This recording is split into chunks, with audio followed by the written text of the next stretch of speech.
Hello और welcome student. स्वागत है आपका करण गुप्ता ट्यूटोरियल क्लासेस में, जिसमें हम आज बात करेंगे। जैसे कि आप जानते हैं कि हमारी एक सीरीज चल रही है जिसमें हम एक्टिव फार्मास्यूटिकल इंग्रेडिएंट्स के ऊपर बात कर रहे हैं।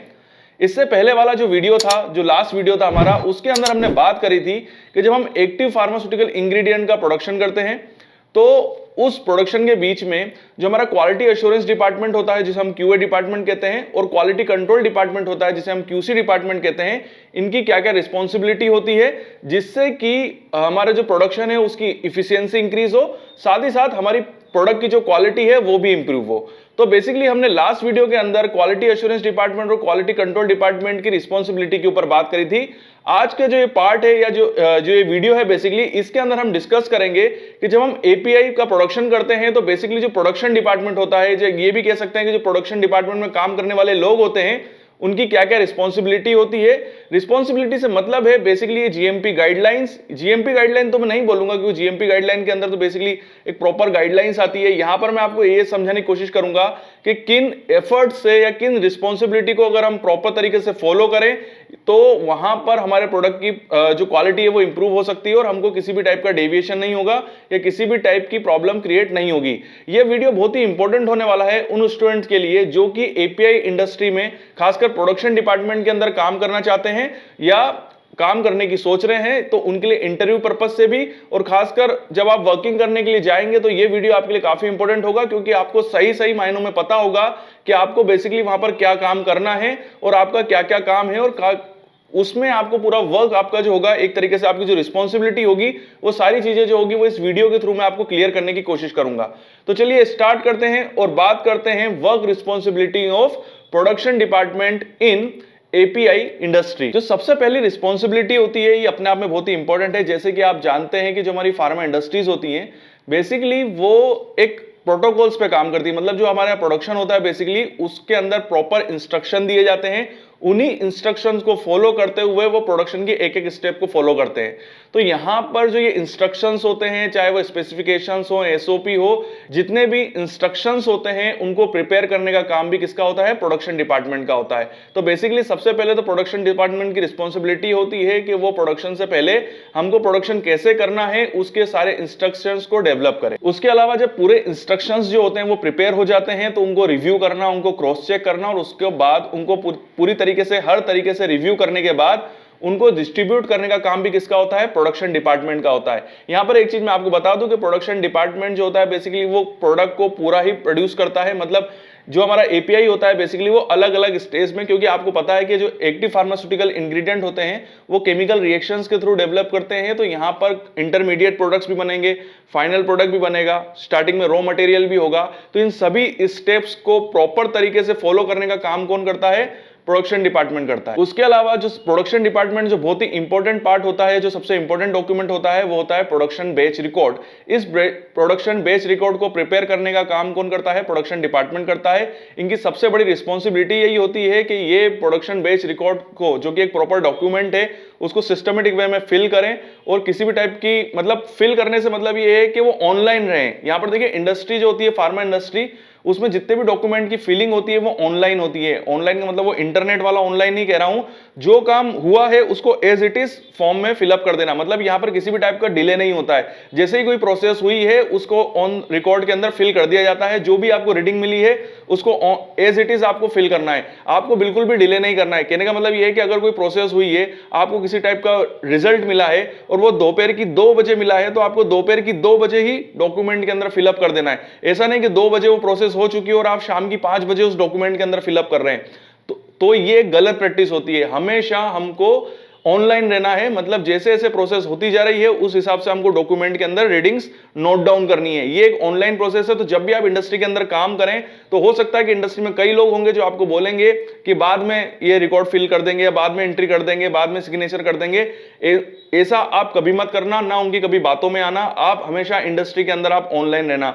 अगर आपकी जो कोई भी प्रैक्टिस या कोई भी डॉक्यूमेंटेशन प्रैक्टिस के अंदर ये पाया गया कि आप डॉक्यूमेंट प्रैक्टिस करने या डॉक्यूमेंट को फिलअप करने में डिले करते हैं, बाद में डॉक्यूमेंट फिल करते हैं, तो वो एक बहुत बड़ा डेविएशन माना जाएगा और इसके बाद आप काफी प्रॉब्लम में आ सकते हैं। तो ये चीज आपको हमेशा याद रखनी है कि आप जब भी किसी डॉक्यूमेंट को फिलअप करें हमेशा ऑनलाइन करें, मतलब एज इट इज करें, किसी टाइप का डिले ना करें। उसके अलावा एक चीज और कि यहाँ पर जो प्रोडक्शन डिपार्टमेंट होता है, तो जब कोई प्रोडक्शन डिपार्टमेंट के अंदर कोई डेविएशन होता है या कोई इंसिडेंस होता है तो उसको पता करना, मतलब उसका जो भी प्रॉब्लम आई है कि डेविएशन क्यों हुआ है उसको पूरा चेक करना, उसका पूरा इन्वेस्टिगेशन करने का काम जो होता है बेसिकली वो प्रोडक्शन डिपार्टमेंट का होता है। तो एक बहुत ही इंपॉर्टेंट रिस्पॉन्सिबिलिटी होती है।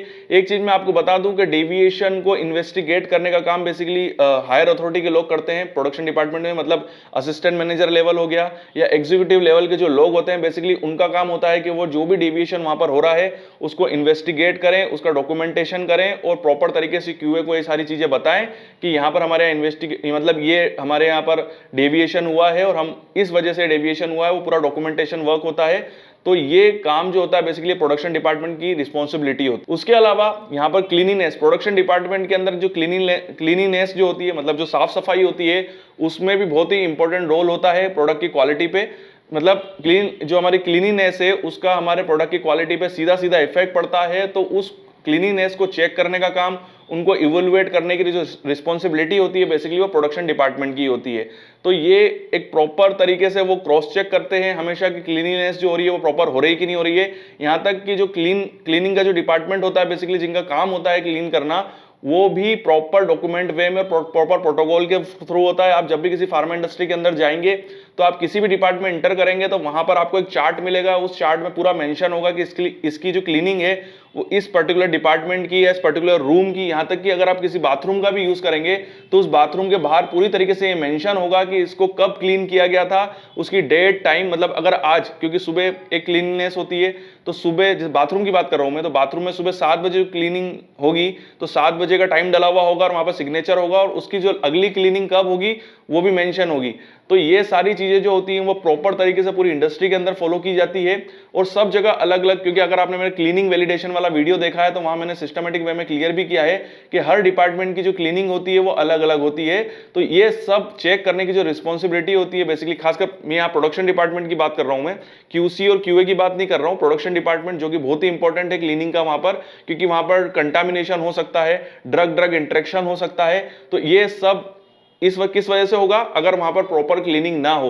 तो क्लीनिंग एक बहुत ही इंपॉर्टेंट पार्ट है खासकर प्रोडक्शन डिपार्टमेंट का, और इसको चेक करने की रिस्पॉन्सिबिलिटी किसकी होती है, प्रोडक्शन डिपार्टमेंट के पर्संस की होती है। उसके अलावा जो कि जैसे कि बहुत ही इंपॉर्टेंट पार्ट है वो होता है कैलिब्रेशन। प्रोडक्शन डिपार्टमेंट में जितने भी इंस्ट्रूमेंट्स यूज हो रहे हैं उनका प्रॉपरली कैलिब्रेशन हो रहा है कि नहीं हो रहा है, पर्टिकुलर टाइम पे हो रहा है कि नहीं हो रहा है, उसको क्रॉस चेक करने का काम भी किसका होता है, प्रोडक्शन डिपार्टमेंट के पर्सन का होता है। आप जानते हैं कि कैलिब्रेशन के ऊपर मेरे काफी वीडियोस हैं और वहां पर मैंने आपको प्रॉपर सिस्टमेटिक वे में समझाने की कोशिश करी है कि कैलिब्रेशन कितना इंपॉर्टेंट पार्ट होता है हमारी फार्मा इंडस्ट्री के अंदर, चाहे वो क्यूसी डिपार्टमेंट हो या प्रोडक्शन डिपार्टमेंट हो।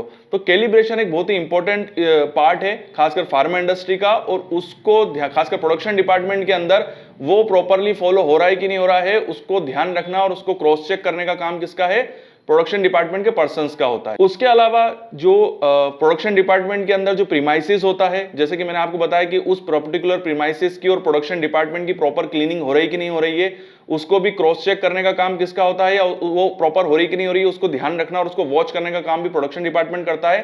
साथ ही साथ प्रीमाइसिस के अंदर अगर कोई प्रॉब्लम आ रही है या किसी मेंटेनेंस की जरूरत है, चाहे वो प्रीमाइसिस हो चाहे कोई इक्विपमेंट हो, तो वो सभी का उसको ध्यान रखना या उसको प्रॉपर तरीके से आगे तक बात पहुंचाना और वो पूरा डॉक्यूमेंट करके रखना, ये सारा काम जो होता है वो प्रोडक्शन डिपार्टमेंट करता है। मतलब उनके डिपार्टमेंट की बात कर रहा हूं कि प्रोडक्शन डिपार्टमेंट के अंदर जो भी इक्विपमेंट है अगर उसके अंदर कोई प्रॉब्लम आ रही है तो इंजीनियरिंग डिपार्टमेंट को उसके बारे में बताना, और अगर प्रीमाइसिस के अंदर कोई प्रॉब्लम आ रही है उसको मेंटेनेंस की जरूरत है तो वो एचआर तक वो बात पहुंचाना कि हमको यहाँ पर कुछ प्रॉब्लम आ रही है, हमको हमारे प्रीमाइसिस के अंदर काम करने में प्रॉब्लम हो रही है, हमारा स्टोरेज एरिया हमको छोटा पड़ रहा है, या जो भी चीज आपको लग रही है प्रीमाइसिस से रिलेटेड या इंस्ट्रूमेंट से रिलेटेड, उनके मेंटेनेंस से रिलेटेड, तो वो सारी चीजें आगे पहुंचाने का काम कौन करता है, प्रोडक्शन डिपार्टमेंट करता है। उसके अलावा वैलिडेशन अपने आप में एक बहुत ही इंपॉर्टेंट पार्ट है खासकर फार्मा इंडस्ट्री का। मैं आपको बता चुका हूं कि वैलिडेशन जो होता है वो एक बार परफॉर्म किया जाता है और उसके बाद उसको दूसरी बार तभी परफॉर्म किया जाता है जब हम किसी मेथड के अंदर कोई चेंजेस लाते हैं।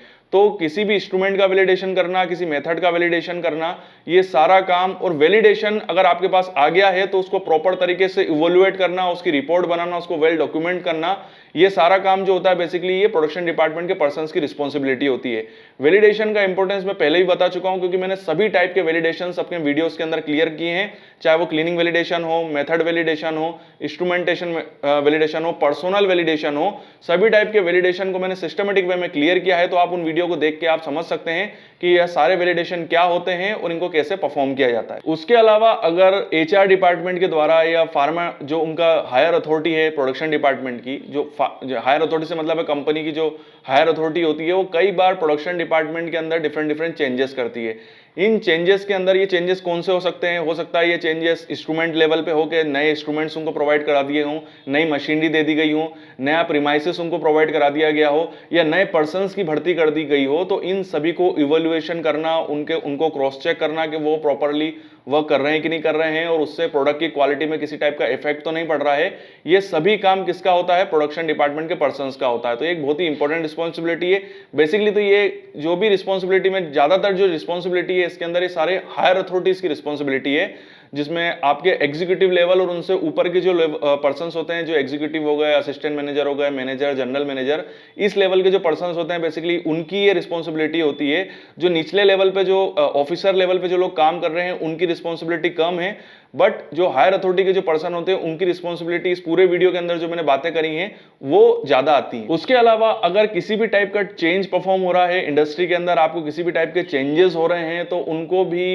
इवैल्यूएट करना, उनको क्रॉस चेक करने का काम भी किसका होता है? प्रोडक्शन डिपार्टमेंट का होता है।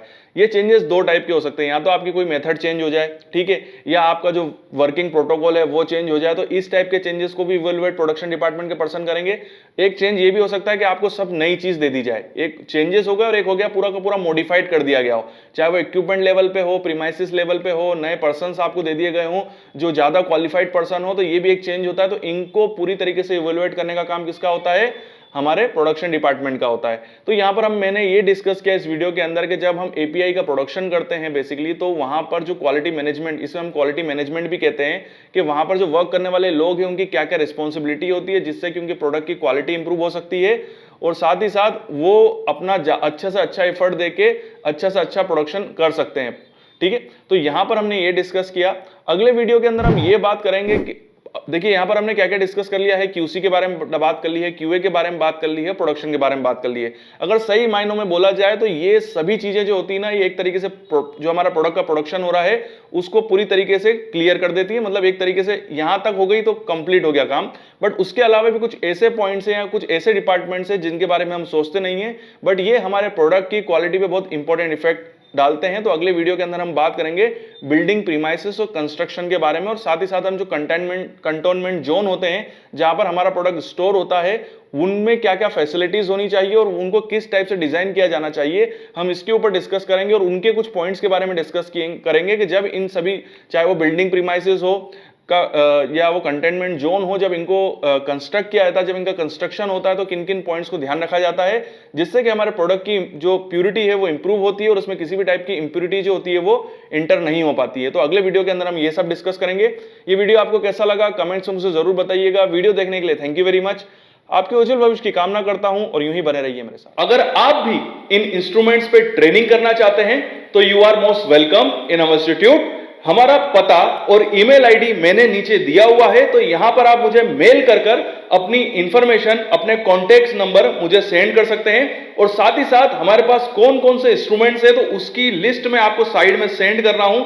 तो यहां पर आप देख सकते हैं कि हम किस किस टाइप के इंस्ट्रूमेंट्स में ट्रेनिंग कराते हैं। और अगर आप कोई मास्टर डिग्री कर रहे हैं, कोई पीएचडी कर रहे हैं या किसी भी प्रोजेक्ट वर्क से जुड़े हुए हैं, और अगर आपको किसी इंस्ट्रूमेंट्स की रिक्वायरमेंट है और वो इंस्ट्रूमेंट आपके पास नहीं है, तो हम साथ ही साथ कंसल्टेंसी सर्विस भी प्रोवाइड कराते हैं। तो उससे रिलेटेड भी अगर आप कोई भी इंफॉर्मेशन जानना चाहते हैं तो आप मुझे मेरे पर्सनल मेल आईडी पे मेल कर सकते हैं। नीचे मैंने अपना मेल आईडी दिया हुआ है।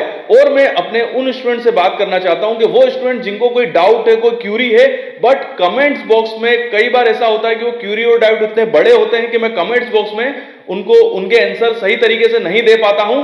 तो आप मुझे मेरे इंस्टाग्राम पे फॉलो कर सकते हैं, ये मेरा इंस्टाग्राम आईडी है। तो यहां पर मैं आपसे डायरेक्टली कांटेक्ट में आ जाऊंगा और आप मुझे डायरेक्टली क्वेश्चन पूछ सकते हैं और मैं आपके सारे डाउट जरूर क्लियर करूंगा।